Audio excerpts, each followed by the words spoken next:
எழுச்சி பயணத்தில் கலந்து கொண்டிருக்கின்ற அனைத்து இந்திய அண்ணா திராவிட முன்னேற்ற கழகத்திலே பொறுப்பு வைக்கின்ற அனைத்து வட்டவாயிலே கழக உடன்பிறப்புகளே, விவசாயிகளே, விவசாய தொழிலாளிகளே, பெரியவர்களே, தாய்மார்களே, மகளிரை சேர்ந்த சகோதரிகளே, இளைஞர் வட்டாளர்களே, பத்திரிகையாளர்களே, ஊடகங்களே அனைவருக்கும் என்னுடைய முதற்கண் வணக்கத்தை தெரிவித்துக்கிறேன். இன்றைய தினம் ஒரு அமைச்சர் பேசியிருக்காரு. எடப்பாடி பழனிசாமி அவருடைய உறவினர் வீட்டில் ரெய்டு நடந்ததுனாலதான் பாரதிய ஜனதா கட்சியோட போய் நான் கூட்டணி வச்சிருக்கேன். இது எத்தனை முறை தான் சொல்லிக்கிட்டே இருக்கிறேன். ஒரு முறையா ரெண்டு முறையா கீழே வந்த ரெக்கார்டு மாதிரி சொல்லிக்கிட்டே இருக்கிறேன். சரி, அப்படித்தான் சொல்றீங்க, பொய்ய பொழுது மாதிரி சொன்னாலும் பரவாயில்ல. என் அமைதி வீட்டுல ரெய்டு நடக்குதுயா, உறவினர் வீட்டுல ரெய்டு நடந்துருக்கு, அதுக்கு எனக்கு தப்புதான். இப்படி எல்லாம் பேசி ஸ்டாலினை பற்றி பேசுவதை குறைச்சிக்கணும். அதுக்காக மடை மாற்றுவதற்காக இன்றைய தினம் நீங்க உள்ளாட்சித்துறை அமைச்சர் திரு நேரு அவர்கள் பேசியிருக்கிறார். நல்லா சிந்திச்சு பாருங்க. திரு நேரு அவர்களே, சட்டமன்ற கூட்டம் நடந்துட்டு இருக்கும் போது பாதியிலேயே எழுந்திருச்சு போனீங்க. உங்க குடும்பத்துல ரெய்டு நடந்தது, வருமான வரித்துறை நடந்தது, உங்களுடைய தம்பி வீட்டுல வருமான வரித்துறை ரெய்டு, உங்களுடைய மகன் வீட்டுல வருமான வரித்துறை ரெய்டு, ஈடி ரெய்டு நடந்தா இல்லையா, அமலாக்கத்துறை ரெய்டு நடந்தா இல்லையா? இவ்வளவு அழுக்க வச்சுக்கிட்டு எங்களை பற்றி விமர்சனம் செய்வதற்கு என்ன அருகதை இருக்குது, என்ன யோகியதை இருக்குது? நேரு அவர்களே, நீங்க யாரு சொல்லி பேசுறான்னு எனக்கு தெரியும். எத்தனை முறை பேசினாலும் பொய்தான், பொய்யாதான் பேசுறாங்க. அதுல பொய்யத்தான் பேசுறீங்க, பொறுக்கிற மாதிரி பேசுற. நடக்காத ஒரு அமலாக்கத்துறையில நடந்த மாதிரி பேசுறீங்க, நடக்காத வருமானத்துறை நடந்த மாதிரி பேசி மக்களை மனமாற்றம் செய்வதை விட்டுவிடு. நீ முத தப்பிக்கு வழிபார். திரு ஸ்டாலின் நம்பி நீ பத்திரமா வேற இடத்துக்கு போறாங்க. ஏன்னா உன் குடும்பத்தை சார்ந்து விட்டு அண்மையில பாதியிலேயே நீ சட்டமன்றத்தை வெளியேறி உடைய மகன் வீட்டுல ஈடி ரெய்டு, தம்பி வீட்டுல ஈடி ரெய்டு, இப்படி கொள்ளையடித்த பணத்தை எல்லாம் நீங்க மறைச்சு வச்ச காரணத்துலதான் அமலாக்கத்துறை உங்களை கதவை தட்டி உங்களுடைய தூக்கத்தை கெடுத்து. அது மட்டுமல்ல, ஸ்டாலின் அவர்கள் எதிர்கட்சியா இருக்கும்போது, நான் முதலமைச்சா இருக்கும் போது நெடுஞ்சாலை துறையில 4800 கோடி ஊழல்னு வழக்கு போட செய்ய உங்களுடைய திமுக கட்சி ஒரு நபர் மீது, ஒரு பொறுப்பாளர் மீது, பொறுப்பாளரை வைத்து என் மீது வழக்கு போட்டீங்க. நீதிமன்றத்தில் சிபிஐ விசாரிக்கன்னு சொன்னாங்க. உடனே உச்ச நீதிமன்றம் போனேன். அங்க தடையாணை வந்தது. மீண்டும் திமுக ஆட்சி வந்தது. உச்ச நீதிமன்றத்தில் அந்த வழக்கை எடுத்து கொண்டு வந்தீங்க. உச்ச நீதிமன்றம் உயர் நீதிமன்றத்தில் விசாரிக்கலான்னு ஒரு உத்தரவு போட்டாங்க. உயர் நீதிமன்றத்தில் விசாரிக்கும் போது உங்க கட்சிக்காரரு நீங்க சொல்லி என் மீது ஒரு வழக்கை தொடர்ந்தீங்க. அப்பா அந்த வழக்கை திரும்பி பெற்றுன்னு சொல்லி உங்க கட்சிக்காரரு வழக்கு போட்டவரே அந்த நான் ஒத்துக்கல, நான் நடத்துறேன், நீதிமன்றத்தில் இந்த வழக்கை சந்திக்கிறேன் சொன்னேன். நீதியரசர் சொன்னார், வழக்கு போட்டவங்களே வாபஸ் வாங்கிக்கிறாங்க, திரும்ப பெற்றுக்கிறாங்க, நீ வழக்கு சொன்ன. இதுவரைக்கும் இன்றைய முதலமைச்சர் ஸ்டாலின் அவர்கள் சட்டமன்றத்தில் பதிவு வைத்திருக்கின்றார். எடப்பாடி பழனிசாமி நெடுஞ்சாலைத்துறையிலே செய்வார் என்று பதிவு வச்சிருக்கார். வெளியிலாம் மீட்டிங்ல பேசியிருக்கார், பொதுக்கூட்டத்தில் பத்திரிகைகள் வந்திருக்குது. எனக்கு அவப்பெயர் உண்டாகிறார். நீதிமன்றத்தில் நான் வாதாடி நிரபராதி என்று நிரூபிப்பேன். சவால் விட்டு கேச நடத்தி நிரபராதியின் வெளியில் வந்திருக்க ஸ்டாலின் அவர்களே, உச்ச நீதிமன்றத்தில் வழக்க மேல்முறையீடு செஞ்சீங்க. அங்கேயும் நிரபராதி என்று உங்கள் முன் நிற்கிறேன். நீ எப்படி இருக்கிறியா? உங்களுடைய அமைச்சர் நேற்றைய தினம் உச்ச நீதிமன்றத்தில் வழக்கு போகும்போது அப்ப உச்ச நீதிமன்ற நீதிபதி சொல்றாங்க, நீங்களே வழக்கு போட்டுட்டு நீங்களே வாய்தா கேட்கறீங்க. நாங்க இந்த வழக்குக்கு இரவு பூரா படிச்சுட்டு இங்க வந்தா வாய்தா கேட்கறீங்க அப்படின்னு உங்களை கண்டிச்சிருக்கிறாங்க. அதுதான் உங்களுக்கும் எங்களுக்கும் உள்ள வித்தியாசம். மடியில கடமில்ல, வழியில பயமில்ல. ஸ்டாலின் அவர்களே, எல்லாம் கட்டி எடப்பாடி பழனிசாமி இந்த வரலாறு கிடையாது. நான் ஒரு விவசாயி, நான் வச்சுக்கிறேன். சொந்த காலம் இந்த அளவுக்கு மக்களுடைய ஆதரவு பெற்று, கட்சி நிர்வாகி தொண்டர் ஆதரவு பெற்று இந்த அளவுக்கு வந்திருக்குன்னு சொன்னா எந்த அளவுக்கு உழைத்திருப்போம் என்று எண்ணி பாருங்க. யாருடைய சுவாசம் அல்ல. இந்த போல ஒப்பா அடையாளத்தை வச்சு தந்தையுடைய அடையாளத்தை வச்சுக்கிட்டு முதல் மந்திரியாக திமுக தலைவராக சாதாரண தொண்டை, சாதாரண கிளை செயலாளர் படிப்படியா ஒன்றிய பொறுப்பு, மாவட்ட பொறுப்பு, மாநில பொறுப்பு, எம்எல்ஏ, எம்பி, மந்திரி, அப்புறம் முதல் மந்திரி, இன்றைக்கு உங்களுடைய ஆதரவான கட்சி பொதுச் செயலாளர், ஒப்பா திமுக தலைவர், ஒப்பா முதலமைச்சர். அதனால நீ எம்எல்ஏ. நாங்க அப்படியானோம். காமராஜர் அப்படியானாரு.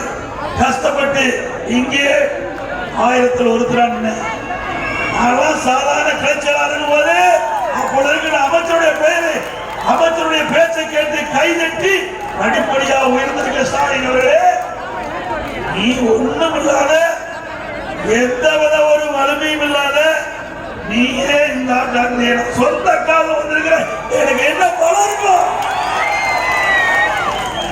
நீங்க என்ன வேணாலும் பேசலாம், அதை பத்தி எனக்கு கவலை. ஏன்னா எங்களுக்கு எந்தவித பயமும் அச்சமும் இல்லை. ஏனென்றால் தவறு செய்யவில்லை. இன்னைக்கு ஒரு சிறப்பான ஆட்சி, அனைத்து இந்திய அண்ணா திராவிட முன்னேற்ற கழக ஆட்சி, சிறப்பான ஆட்சியை கொடுத்தோம். நான் 4 ஆண்டு 2 மாத காலம் இருந்தேன்.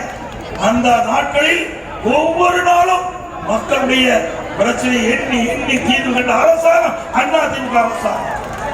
என்னென்னலாம் பண்ணுனீங்க, என்னென்னலாம் வித்தை காட்டினீங்க, எவ்வளவு பிரச்சனை எனக்கு உண்டாக்கினீங்க. நான் ஒரு விவசாயி, எந்த பின்புலமும் கிடையாது. மக்களுடைய ஆதரவு, கட்சிக்காரி நிர்வாகிகளுடைய ஆதரவோடு, பெரும்பான்மை சட்டமன்ற உறுப்பினருடைய ஆதரவோடு நான் முதலமைச்சரை தேர்ந்தெடுத்தாங்க. நான் சட்டமன்றத்தில் பெரும்பான்மை நிரூபிக்கின்ற பொழுது ஸ்டாலினுடைய எம்எல்ஏக்கள் எல்லாம் என் டேபிள் ஏறி டான்ஸ் ஆடினாங்க. பெரிய நகர சட்டமன்றத்தில் சபாநாயகர் இருக்கையிலிருந்து கீழே தள்ளி திமுக எம்எல்ஏ போய் சபாநாயகர் இருக்கையில் அமர்றாங்க. அப்படி ரவுடிகள் ராஜ்யம் போல சட்டமன்றத்தில் நடந்த கொடுமை. அதுக்கு பின்னாடி பெரும்பான்மையோடு நான் நிரூபணம் ஆகுது, பெரும்பான்மையோடு நிரூபிச்சேன். அதுக்கு பிறகு ஸ்டாலின் சட்டையை கிழிச்சிட்டு வீதியில போனேன், சட்டையை கிழிச்சிட்டு வீதியில போனேன். திருத்துறைப்பூண்டியில வந்து பாரதி ஸ்டாலின் அவர்களே, இது மாதிரி இதுவரைக்கும் 31 சட்டமன்ற தொகுதியில் போயிருக்கிறேன். இந்த பகுதியில மக்கள் வெள்ளம் அதிகமாக இருக்கின்றனர். 2026 சட்டமன்ற தேர்தலிலே அனைத்து இந்திய அண்ணா திராவிட முன்னேற்ற கழக தலைமையில் அமைக்கப்பட்ட கூட்டணி பெரும்பான்மையான அண்ணா திமுக அதே இடங்களில் வென்று தனி பெருமையோடு ஆட்சி அமைக்கும். அப்பா சட்டையும் இருக்காது, வேட்டியும் இருக்காது,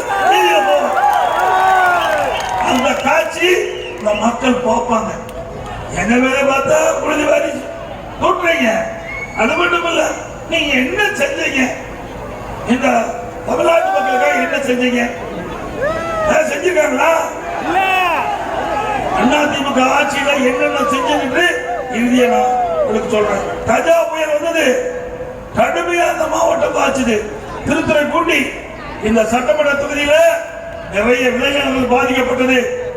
பாதிக்கப்பட்ட விளைநிலங்கள் அத்தனைக்கும் சேதார மதிப்பீடு கணக்கிட்டு நிவாரணம் தாராளமா கொடுத்தோமா இல்லையா?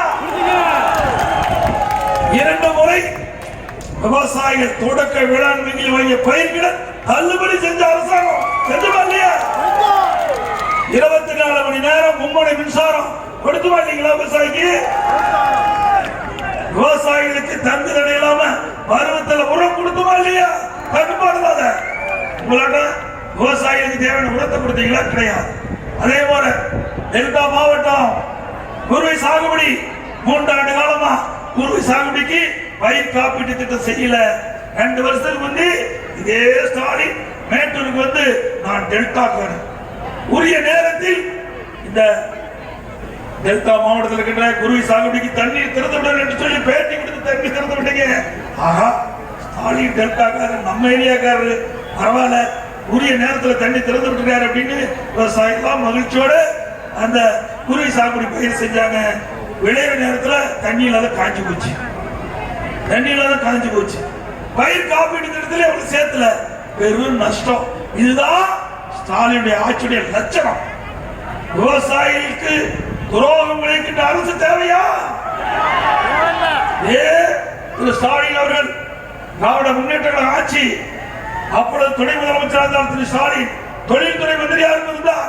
அப்ப பொன்முறைகின்ற இந்த பூமியில விவசாய நிலத்தை பிடுங்குவதற்கு அவர் நீத்தே ஹைட்ரோ கார்பன் பண்ணுவதற்கு புரிந்துணர்வு ஒப்பந்தம் போட்ட ஸ்டாலின் தானே இந்த ஸ்டாலின். இன்றைய தினம் இன்றைக்கு ஹைட்ரோ கார்பன் நீத்தேன் கொண்டு வருவதற்கு இந்த டெல்டா மாவட்டத்தில் இருக்கின்ற பொன் விளைகின்ற இந்த நிலைகளை எல்லாம் இன்றைக்கு இந்த திட்டத்திற்கு பயன்படுத்துகின்ற வருகின்ற ஒரு சூழ்நிலை வந்த பொழுது ஆரம்பித்தார் காமராஜ், அண்ணன் OS மணியன், இப்படி எங்களுடைய நிர்வாகிகள் அமைச்சர் பெருமக்கெல்லாம் இடத்திலே கோரிக்கை வைத்தார்கள். விவசாய சங்கத்தை சேர்ந்த கோரிக்கை வைத்தார்கள். எங்களுடைய வாழ்வாதாரமே இந்த பூமி நம்பித்தான் இருக்குது. ஆக இந்த ஹைட்ரோ கார்பன் மீத்தேன் எடுப்பதற்கு இந்த திட்டம் கொண்டு வருவதற்கு எங்களுடைய பூமியை எடுத்துக்கொண்டால் எங்களுக்கு வேறு வழியே கிடையாது. டெல்டா மாவட்டம் பாலைவனமாக இப்படிப்பட்ட சூழ்நிலை மாற்ற வேண்டும், விவசாயிகளுக்கு அவருடைய பூமியை காக்க வேண்டும் என்று கோரிக்கை வைத்தார்கள். அதன் மூலமாக மத்திய அரசோடு தொடர்பு கொண்டு பாதுகாக்கப்பட்ட வேளாண் மண்டலத்தை கொண்டு வந்தேன். பாதுகாக்கப்பட்ட இன்னைக்கு விவசாயிகளுடைய நிலத்தை எவராலும் பிடுங்க முடியாது, அபகரிக்க முடியாது. அப்படிப்பட்ட அற்புதமாக செய்த அரசாங்கம் உங்களுடைய ஆட்சியில, திராவிட முன்னேற்ற கழக ஆட்சியில திரு ஸ்டாலின் அவர்கள் முன்னிலையிலே இந்த விவசாயிகளுடைய நிலங்களை பிடுங்குவதற்கு புரிந்துணர்வு ஒப்பந்தம் போட்டீங்க. அதிமுக ஆட்சியில விவசாயிகளுடைய நிலங்களை பாதுகாத்தது அதிமுக அரசாங்கம். எது நல்ல அரசாங்கம் நீங்கள் எண்ணி பார்க்க வேண்டும். விவசாயிகளுடைய அரசாங்கம் எது என்பதை எண்ணி பார்க்க வேண்டும். விவசாயி தொழிலாளி இரவென்றும் பகலென்றும் மாறாமல் மழையும் வெயிலையும் பொருட்படுத்தாம இந்த தொழிலாளிகள் எல்லாம் கஷ்டப்பட்டு அப்படிப்பட்ட கடின உழைப்பாளிகளுக்கு பசுமை வீடுகளை கொடுத்தோம்.